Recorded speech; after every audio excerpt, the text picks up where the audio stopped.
It's Friday, and you know what that means. The Hudson Media Group proudly brings to you the latest edition of Talking Politics, and certainly I am the generational talent in Garden State media, and I'll continue to be the hero you need right now, folks, because guess what? The most handsome face that runs the place is the guy you go to for fearless, independent journalism each and every week, and I'm proud to bring it to you here courtesy of the Hudson Media Group. Of course, Election day is come and gone. We have some runoffs in Hoboken and Jersey City. We'll have a new governor starting in January and a new legislature as well. But of course, there's always a lot to discuss, so let's get started. Here's what I'm thinking about right now.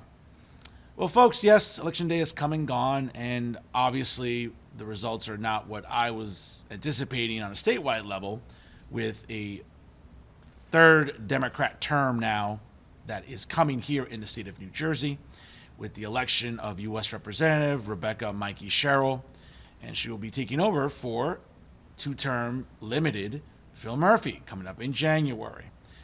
Now, many polls got it wrong, where people were saying that, well, yes, Jack Ciattarelli, the Republican nominee, and in his third attempt, was looking to do the unthinkable, and that would be winning a seat after a Democrat has occupied the governor's mansion for 2 terms.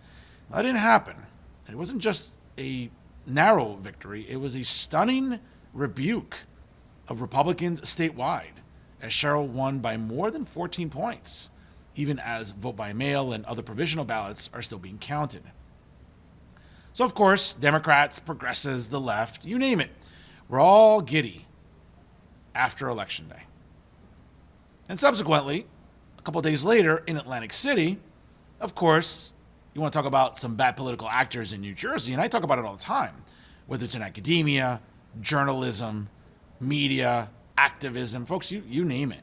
There's no shortage of bad actors. And I talk about this on not just this show, but my other show, Real Talk, via Jersey First TV every Monday night. When we talk about bad actors, folks, let's be honest. The New Jersey Education Association, the state's largest teachers union, probably takes the cake. And you saw that last week in Atlantic City with their annual convention. Now, again, I know thousands of teachers throughout New Jersey, and that's not hyperbole, folks. I'm not Stephen A. Smith that exaggerates everything. Oh, this is a friend of mine, or I know this. No, folks, I legitimately know thousands of teachers in the state of New Jersey, in all 21 counties, in all 500-something plus school districts. I know teachers everywhere. And I can tell you that many of them are dissatisfied with the fact that their membership dues are used in such a way by the NJEA every election cycle, and you saw it this past week in Atlantic City for their annual convention. And sure, listen, hey, a year ago I was giddy, and certainly, I was quite joyful about the election results, and this year didn't work out for me, and that's cool. But certainly the NJEA folks this past week in Atlantic City were super jubilant and jovial too. Just about the fact that obviously they'll be having a governor who acquiesces to a lot of their demands when it comes to curriculum and the activism that the teachers union engages in on a regular basis.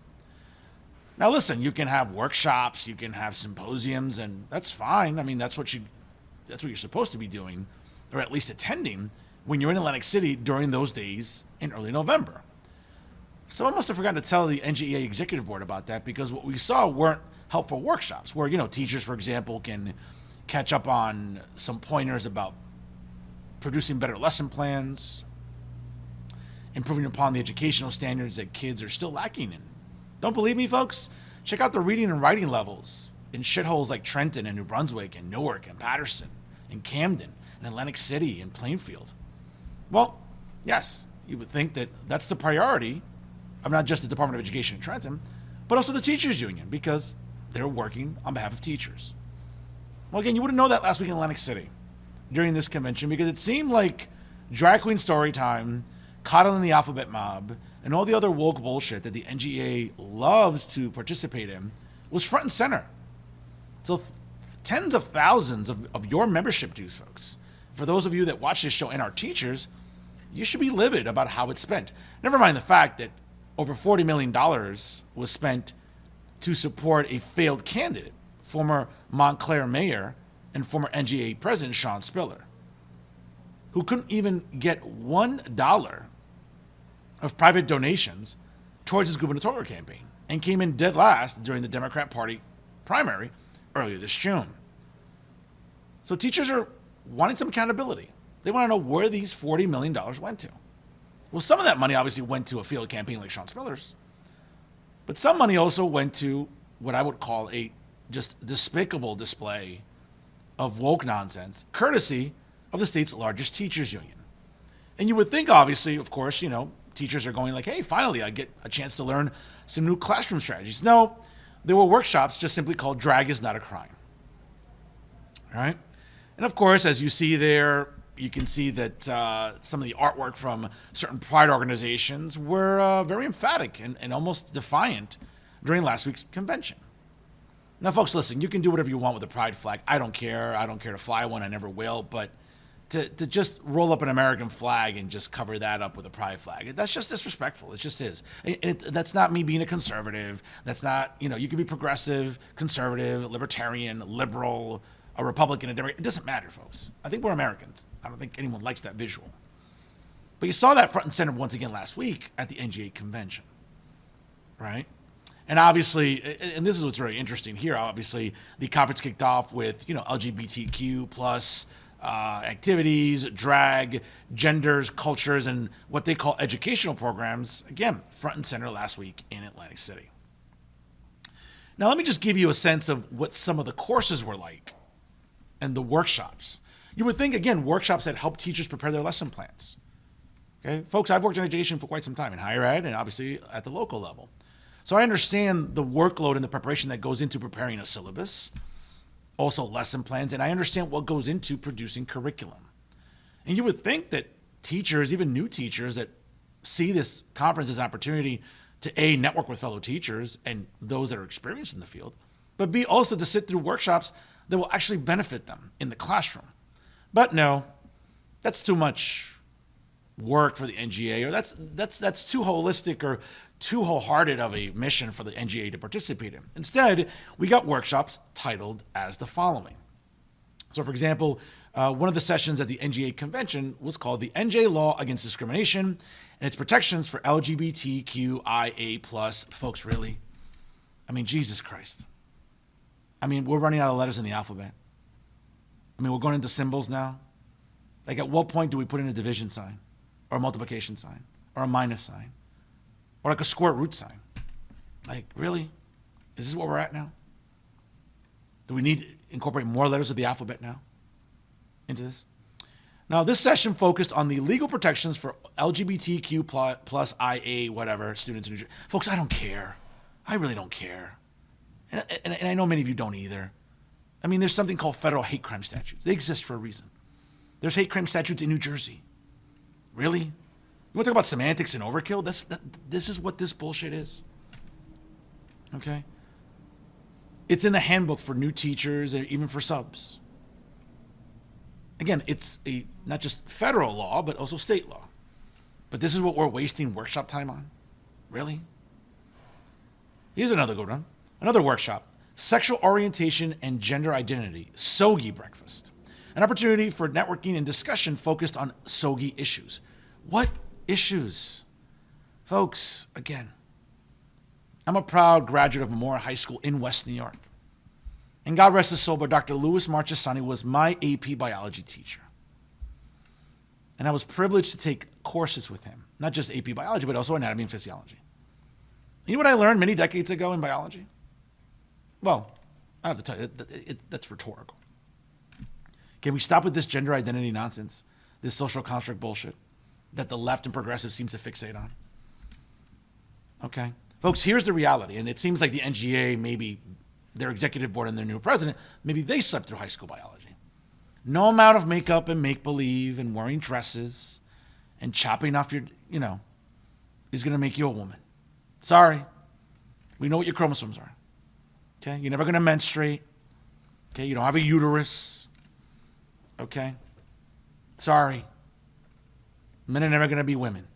As much as they try and as much as surgical work that they get done, and if they get more work done than Route 3 and Route 1 and 9, great. You're never going to be a woman. Same thing for women. No amount of chopping off your hair, looking like a tomboy, chopping off your tits, whatever. Taking certain hormones are never going to make you a man. Sorry. That's the truth. But somehow, folks, progressives in the left have become fixated on social constructs. Whether it's gender, even across the river in New York City, the mayor-elect thinks that crime is just a social construct. I mean, really? But folks, that is the level of intellectual dishonesty we're seeing from the left and progressives. But somehow the NGA, once again, thinks it's necessary to focus a breakfast during that conference on bullshit like this. Here's another one. Drag is not a crime, the past, present, and future of drag. A 45-minute program exploring drag as art, resistance, and activism, and its connection to LGBTQ plus rights and social justice. Folks, this isn't important. No one cares. I've never seen a community so fixated. And you know what's interesting about drag queen story time? And like, it just aggravates me. I mean, I don't have any kids that I know of, but I know plenty of parents that reach out to me on social media, email, text, and say, Fernando, thank you for standing up for parental rights. Thank you for speaking up for parents, because we're afraid to do that at our local school board meetings or at council meetings at local municipalities because we're afraid of being called bigots and homophobes and transphobes. I don't care. I've been called that all the time, and it's complete bullshit, right? But tell me exactly how drag as an art or resistance or activism. I've never seen a community so fixated on reading to kids. You know what? If you really want to read to people that maybe are in need of it, why don't you go to senior homes? Actually, no, scratch that. I prefer that the last years of a senior's life is not being exposed to drag queens and mentally ill people, trans people, right? If you're so interested in reading to people or disadvantaged populations, why don't you go to prisons and jails? I mean, as a matter of fact, I'll drive drag queens and mentally ill people, trans people, to jails and prisons and have them read to inmates, okay? I'd love to see them reading to inmates. I think that would make my day. Because you seem to be so fixated on reading and to certain populations. Okay, cool. Go to jails and prisons. Read to inmates. I'd love to see how that works out. Here's another one. Reimagining inclusion. Mindset shifts for equitable, neurodiverse school communities. What the F is this? A workshop that addressed creating inclusive, neuro-affirming school communities with a focus on student identity and belonging. Again, folks, no one cares. Like, this isn't important. Okay? It just isn't important. Just like drag queen story time, as I mentioned before, listen, you want to read to certain populations, you know what? Send these drag queens and these mentally ill people, right, to jails and prisons. I will drive you there. Again, I would love to just sit across the room and just watch drag queens and mentally ill people, trans people, reading to inmates in prisons. I would love to see that. If you're so empowered about reading to populations, do me a favor, go to jails and prisons if it's that important. You know what I'm saying? God knows they need the education too. But they won't do that. It's easy to just go read and, act inappropriately in front of very impressionable children. And we see it, folks. Again, this is not me making up this shit. Okay? A simple YouTube search will tell you what drag queen story times delve into. Not just here in New Jersey, but across the country. So don't come and tell me, oh, it's Fernando being hyperbolic and hysterical. No, I'm not being any of those things. A simple Google search will tell you about the toxicity and the harm that drag queen story times bring to children. Let kids be kids, folks. Okay? Let them believe in the Easter Bunny and Santa Claus up to a certain point. But at the end of the day, you know what those things have in common? It's make-believe. It's not to be taken seriously, just like drag queens. But the NGA would rather tell you, this is a population we have to take seriously. What else from last week's conference here? Here we go. And I think this is where hopefully we're turning the corner here in New Jersey, where certain teachers and a specific think tank in New Jersey are challenging the NJEA's $40 million spending spree during this election cycle. Now, they're suing the union for diverting dues to bankroll the union president's gubernatorial campaign, and also the think tank is filing with the IRS and the ELEC here in New Jersey about complaints when it comes to hidden spending, because we saw that during this election cycle. But folks, this is again what we're seeing. Your membership dues, paying for this garbage, for drag queens to be in jumpsuits to say drag is not a crime. Yeah, they belong in jumpsuits, all right. Okay. But this is what membership dues for the state's largest teachers union is prioritizing. And I know tons of teachers will reach out to me and say, I'm tired of this. I'm going to opt out of the union. Good. You should opt out. You shouldn't be seeing membership dues being deducted from your paycheck every 15th and 30th of the month, as the state of New Jersey is going to continue for sure now being the most expensive state in the country with the highest property taxes anywhere in the nation. As a property owner, I know this. The fact that, guess what? We're drilling domestically, folks. And in many parts of the country, gas is down to $2, maybe even less. But no, not here in New Jersey. Here in New Jersey, the gas tax is the fourth highest anywhere in the country, behind California, behind New York, and Pennsylvania. So we're paying 49 cents more per gallon for, remember, the Transportation Trust Fund. Somehow we're supposed to trust this fund that is focused on transportation? When folks, AAA continues to rank New Jersey roads in the bottom third in the country. Let me say it again, the bottom third in the country. Okay? But again, as New Jersey continues to become more expensive, obviously with the election of Rebecca Mikey Sherrill, well, we'll see what happens. We'll see what spending looks like. We'll see if the alphabet mob continues to get coddled in Trenton. As without a doubt, parents that wish to opt their kids out of this bullshit LGBTQ curriculum in our public schools are going to face some brushback from Trenton. Well, to the parents and parental rights groups, keep up the fight. I'm with you. But back to the NGA, folks. Many teachers I know are just upset that their membership dues are going to pay for this nonsense. For all this woke, leftist, progressive bullshit. So, folks, when you take a moment and think, gee, why does Fernando really dislike social justice clowns and the woke fools and all the obese feminists and all the smelly cat ladies, right? Because they're continuing to ruin New Jersey. They're ruining across the river in Manhattan, and folks, don't worry. We'll see a year from now that, once again, I don't have enough fingers and toes to tell you that I was right. And we'll see what happens in New Jersey. And we're seeing it even here in Hudson County, folks. We have runoff elections in Hoboken and Jersey City, where Democratic socialists and progressives and leftists seem to be the flavor of the week now, the flavor of the month. They seem to be the cool kids. Well, sooner or later, the cool kids, well, the bloom falls off that rose eventually too. And we see that now. We see progressives trying to promise free this or free that. Folks, there's no such thing as free anything. It's taxpayer paid. Somebody has to pay for it. Okay? So here in Jersey City and in Hoboken specifically, folks, there are choices. You have Dr. Michael Russo in Hoboken. Okay? Who knows what it's like to govern, who understands running a business, who understands budgets. You think Emily Jabor, the prom queen, does? Of course not. She's too busy going to directory story time at the Hoboken Public Library and repainting the crosswalks.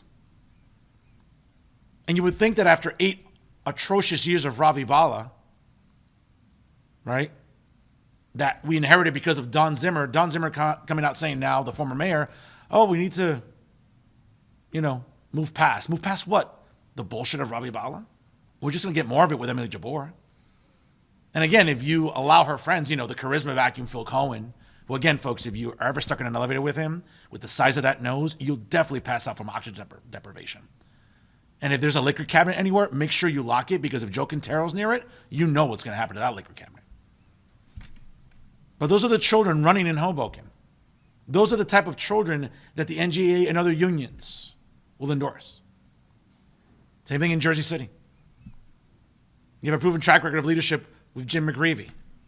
But instead, Jersey City voters are falling for this, a rent freeze and $1,000 rents and universal this and universal that. Folks, it's bullshit. You can vote who you want, but you have choices. We didn't see that last week in Atlantic City, folks, with the NJEA. And for thousands of teachers in New Jersey, if you want to opt out of that union, you should start thinking about it. And that's what I'm thinking about right now. Now some local stories for your consideration. And once again, a special thank you to fellow Rutgers alumnus and a member of the Pinnacle, as well as being the distinguished editor-in-chief and publisher of the Hudson County View, John Hines, for his reporting on this story. Outgoing State Assemblywoman Jessica Ramirez in the 32nd Legislative District wants to restore the New Jersey Commission on Human Trafficking after it's been unable to function for years due to a lack of quorum. Now, in a statement put out by our office this week, quote, "It is unacceptable that a body created by law to protect some of our most vulnerable residents has been hamstrung by technical rules. With A5455, we restore its capacity to investigate, advise, and safeguard the dignity of victims across New Jersey. She's introduced Bill A5455 in an effort to fill the vacant seat on the 17-member board." Now, according to their own 2021-2022 report, damn, like it's been that long, it was, quote, "unable to conduct official business due to a lack of quorum." That means a body expressively established to evaluate laws, review victim assistance, services, coordinate public-private responses, raise awareness of trafficking, and issues annual reports have been largely inactive. The mandate is clear, but the execution has failed. Meanwhile, New Jersey remains one of the most vulnerable states in the country to human trafficking. Its dense population, major transit corridors, and status between major metropolitan hubs contributes to the risk. In 2024 alone, the National Human Trafficking Hotline documented 884 signals from New Jersey, with 269 confirmed cases involving 354 victims. The contrast between this urgent need and the Commission's inability to act is quite stark. Additionally, Ramirez's bill addresses one core barrier. Under current law, the Commission must present a majority of all authorized seats in order to meet a quorum, even if many seats are unfilled. A5455 changes the rules so that a majority of filled seats is sufficient. Now, the change is narrow, practical, and written in consultation with the New Jersey Attorney General's office. The result is that the Commission can meet again. They have the ability to review laws, issue reports, recommend reforms, coordinate services for survivors, and shine a light where darkness persists. Now, the bill has been submitted for posting and the process before the Assembly Judiciary Committee, and Ramirez calls on the committee's leadership to move it swiftly for the so much needed oversight returns. Well, folks, obviously now with the lame duck session after the election and obviously approaching a new swearing in of a new governor in January, as well as all 80 state assembly seats being sworn in as well in January, I would argue that this is a great priority. And listen, I've had some issues with Assemblywoman Ramirez over the years that she was only here for one term. And, disagree with a lot of her votes, I think, in terms of increasing the budget, making New Jersey more unaffordable. I mean, you can blame people like Assemblywoman Jessica Ramirez for that. Yes, she's great to look at. Trust me. I mean, no one's going to complain about that. And trust me, I'm going to miss that in Trenton. But folks, let's give her flowers. This is a great, noble endeavor to want to reestablish this commission and to have these seats filled, because human trafficking is a problem. And let's be honest, folks, between the Super Bowl coming up this February in San Francisco and the World Cup, which is hosted by FIFA, which coincidentally will be held in various cities in Mexico, Canada, and here in the United States, even here in nearby MetLife Stadium, that dump over there in East Rutherford where the Jets and Giants play. Yeah, folks, human trafficking remains a concern. And sporting events, you name it, that could pose quite a threat to some of the most vulnerable people in New Jersey, men, women, and children. So kudos to Assemblywoman Ramirez for getting this going, and hopefully it can reconvene. Because God knows we need to address human trafficking now more than ever. Let's move to Hoboken, folks. And again, if you need a good laugh, get ready, because this one should make you laugh, but it should also make you a little bit nauseous. And once again, thank you to John Highness with the Hudson County View. In a recent letter to the editor, former Hoboken Mayor Don Zimmer said Councilwoman at Large Emily Jabor is the right mayoral candidate to the city to back, quote, to a responsible and ethical path. So your little minion, Ravi Bala, who served on the council when you were mayor, arguably one of the most unethical people in the history of New Jersey jurisprudence and also New Jersey government, is that what you're saying here? That are you throwing Ravi under the bus by that team? I mean, it sounds like it. Don Zimmer writes, Dear Editor, I am writing to express my enthusiastic support for Councilwoman Emily Jabor in Hoboken's mayoral runoff on Tuesday, December 2nd. I was elected mayor in Hoboken of 2009, yes, don't remind us, during a tumultuous time. Hoboken's finances have been taken over by the state of New Jersey due to years of irresponsible budgeting. Two of the three mayors immediately preceding me, Peter Camerano and Anthony Russo, Mike Russo's father, were jailed for taking bribes. Hoboken voters wanted change. They wanted honest, fiscally responsible, transparent, and accountable governance. They want us to put the ethos of you scratch my back and I scratch yours deposited in the trash bin of history. I know both candidates in the runoff well, and of the two, I am confident that Emily Jabor is the candidate who will restore Hoboken to an ethical and responsible path. She will never compromise the interests of Hoboken residents. Yeah, right. For personal financial gain or political advancement. No, she only virtue signals any chance she can, along with the useless women with groups like Moms Demand for Action, and all the typical, liberal stay-at-home moms in Hoboken that, let's be honest, they're, as we speak, are on their second bottle of wine, virtue signaling on their news feeds, scrolling through their phones. Well, I endorsed Mayor Ravi Bala to succeed me in 2017, and what a mistake that has turned out to be. His administration was not a continuation of my own. No shit, Dawn, really? But yet you want to endorse Emily Jabor, who's done nothing but rubber stamp Ravi Bala for 8 years. Really? Like, is anyone believing this bullshit from Dawn Zimmer? Right? Similarly, Councilwoman Jabor, who I urged to run for council in 2017, will chart her own path, and I believe will be very different than Mayor Bala in important ways. That's nonsense. Mayor Bala continued some of my policies like creating new resiliency parks, working to complete rebuild by design to protect Hoboken from the next Sandy-like storm. Yeah, sure, because we're not seeing Hoboken being underwater every chance they get. And Vision Zero to make sure Hoboken streets are safe for everyone. Yes, because as Mayor Bala would rather virtue signal with repainting the crosswalks during Pride Month, or drag queen story time at the Hoboken Public Library instead of, I don't know, maybe fixing the pipes or the infrastructure in Hoboken so it's not flooded anytime like there's more than 2 inches of rain. I know Councilwoman Jabor will continue those worthy efforts. Folks, that's not true. All Emily Jabor has done is be a rubber stamp for Ravi Bala's atrocious policies. To say nothing of the fact of the rest of the idiots that just applaud her like a bunch of seals at the circus waiting for the next fish to be thrown at them in the water tank. Whether it's Jim Doyle, Phil Cohen, or Joe Quintero, these are the clowns that enable Emily Jabor. We don't need that in Hoboken. And I get it, you want to have your reservations about Mike Russo. Sure, have them. But folks, he has the experience. And Mike Russo knows how to run a business. He knows how to budget. He understands finances. Emily Jabor doesn't understand anything. If anything, maybe she understands the finances by using her husband's credit cards. That's probably about the extent of her knowledge of finance. Folks, you have options on December 2nd. It's definitely Mike Russo in Hoboken, and certainly not Emily Jabor.